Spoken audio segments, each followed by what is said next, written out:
तर जसं की गेल्या टायमिंगला आपण तिथे जे आहे मम्मीने जे आहे भाजी वगैरे लावली होती त्याची व्हिडिओ बनवली होती. तर आता पुन्हा जे आहे आपण 2 महिन्यानंतरला आलेलो आहोत. तर आता तुम्हाला दाखवते तिथे काय आहे ते आणि कशा प्रकारे भाज्या वगैरे उगवल्यात ते दाखवते. चला तर मग. तर इथे जे आहे दरवाजा आहे, तर हा दरवाजा आहे तो आपण उघडूयात. हा दरवाजा लावून सुद्धा कोंबड्या आतमध्ये जातात.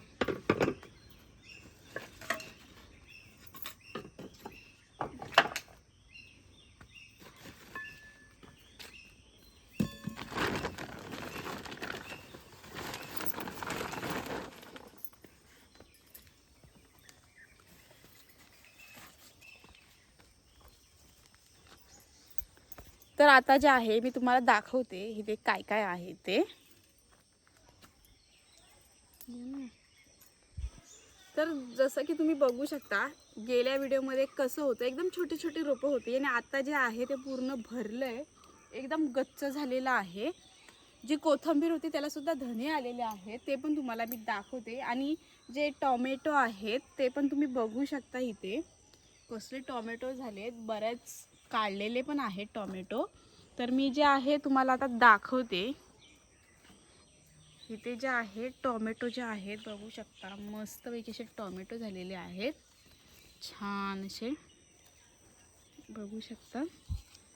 आणि हे बघा, वा, खूपच टोमॅटो आहे तिकडे झालेले आहेत.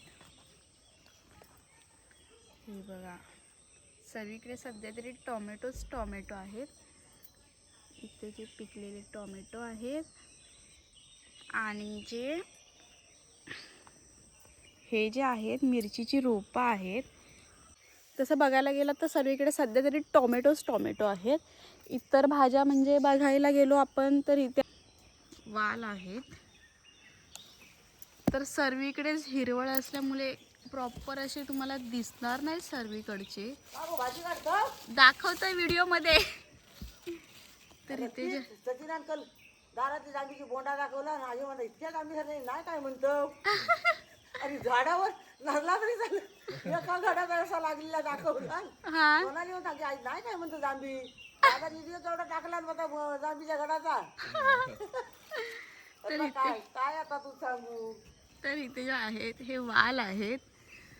वाल जे आहेत बऱ्या प्रकारे आहेत, पण सर्वीकडे हिरवळ असल्यामुळे ते एवढे दिसून नाही येत, कारण की ते वालांचा रंगसुद्धा हिरवाच आहे. आणि हे जे आहेत मिरचीची रोपं आहेत, त्यांना मस्तपैकी बघू शकता अशी फुलं येत आहेत. त्यानंतर जे आहे मिरची धरणार आहे यांना, तर बघू शकता. आणि ही जी भाजी आहे ही माठाची भाजी आहे, हे बघू शकता. आणि पुढे तर मी काही जात नाही, तिथे बघू शकता टोमॅटो धरलेत, पिकलेत टोमॅटो. आणि सर्वीकडे जे आहे ते हे जे आहे कोथिंबीर आहे.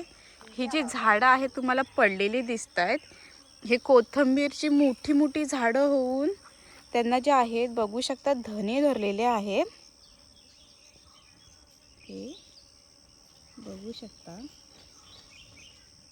त्यांना धने धरलेत. तर हे धने काढणार आहेत आणि त्यांना सुकवून पुन्हा कोथिंबीरसाठी यूज होणार आहे. तर तिकडे पण टोमॅटोचं झाड आहे, मी तुम्हाला दाखवते. मोस्टली असं बघायला गेलं तर सर्वीकडे कोथिंबीरचंच आहे आणि वाल आहे. ते जे आहे कोंबड्या बसलेल्या आहेत.